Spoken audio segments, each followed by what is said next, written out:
My neighbor owns a laundromat.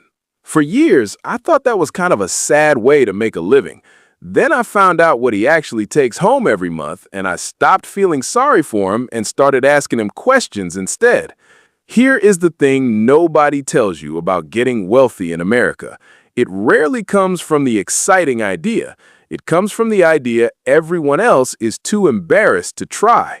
Today, we are counting down 10 businesses that sound completely unglamorous, the kind of thing you would never bring up at a dinner party, but that quietly generate real monthly income for the people willing to do them. Stick around, because the last one on this list has one of the highest survival rates of any small business in the entire country, and almost nobody talks about why. Number 10.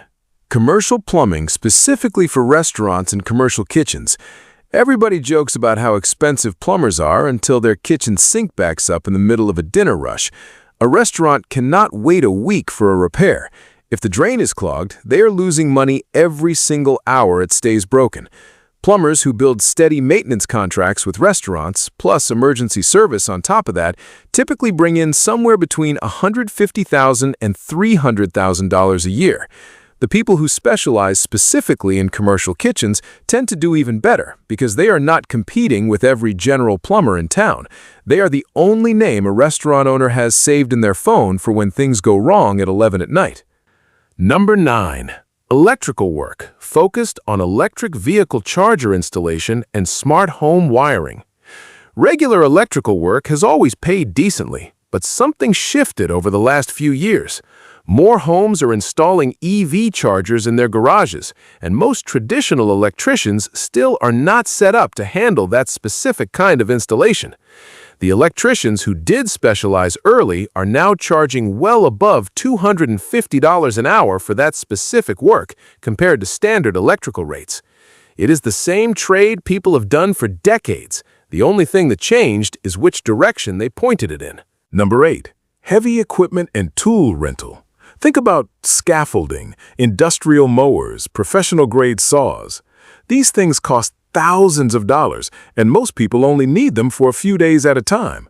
Buying one outright makes no sense for a small contractor working a 3-week job, so instead, they rent it. The equipment owner buys the tool once and rents it out dozens of times over its life. After it pays for itself, which usually does not take long, almost everything after that is pure profit. Number 7.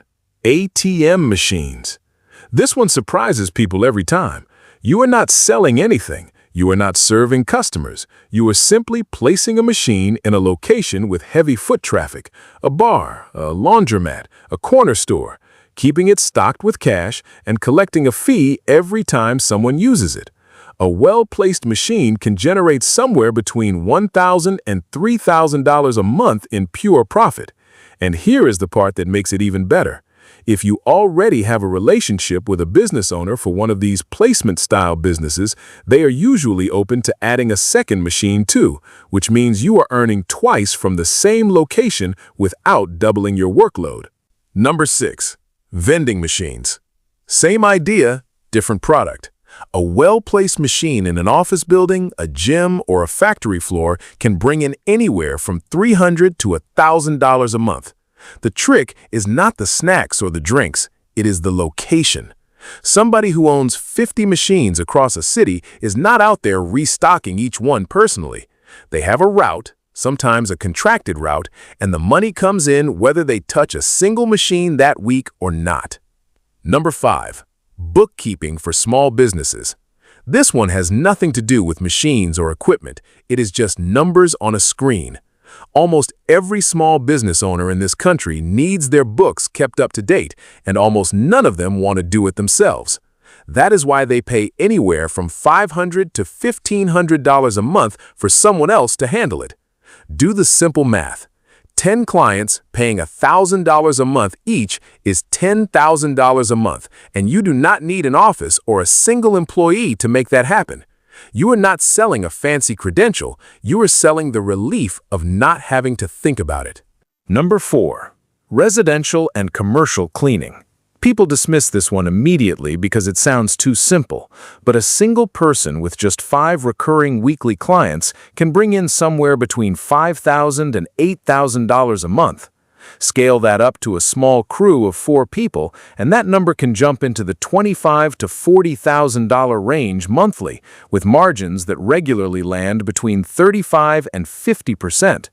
The secret is not cleaning better than the competition. It is keeping the same clients coming back every single week instead of constantly chasing new ones. Number 3. Pest control. Nobody wants to think about this business, which is exactly why it works so well. Once a restaurant, an apartment building, or a homeowner signs a monthly pest maintenance contract, it tends to renew itself without any extra selling because nobody wants to risk a health inspection over a bug problem.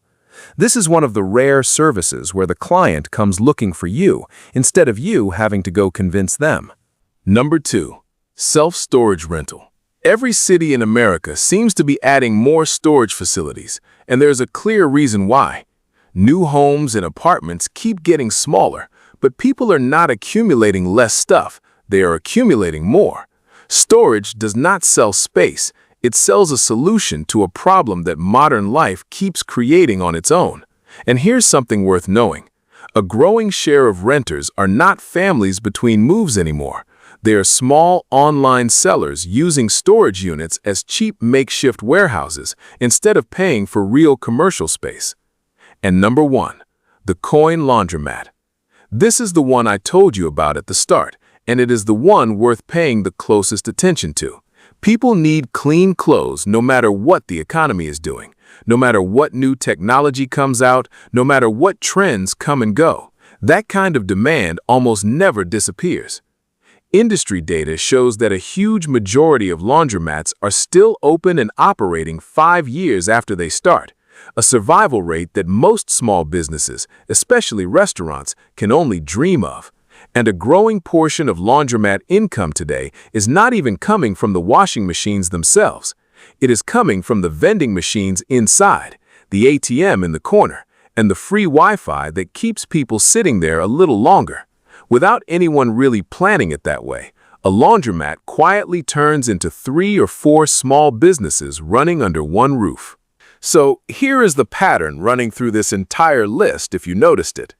The businesses nobody wants to talk about at a dinner party are usually the ones with the least competition, because everyone else already decided they were beneath them. Somebody still has to run the laundromat, install the charger, or answer the call when the kitchen sink backs up at 11 at night. It might as well be someone who saw the opportunity instead of looking away from it. If this kind of breakdown is useful to you, stick around, because we cover exactly this kind of overlooked opportunity every week here on Capital Aura.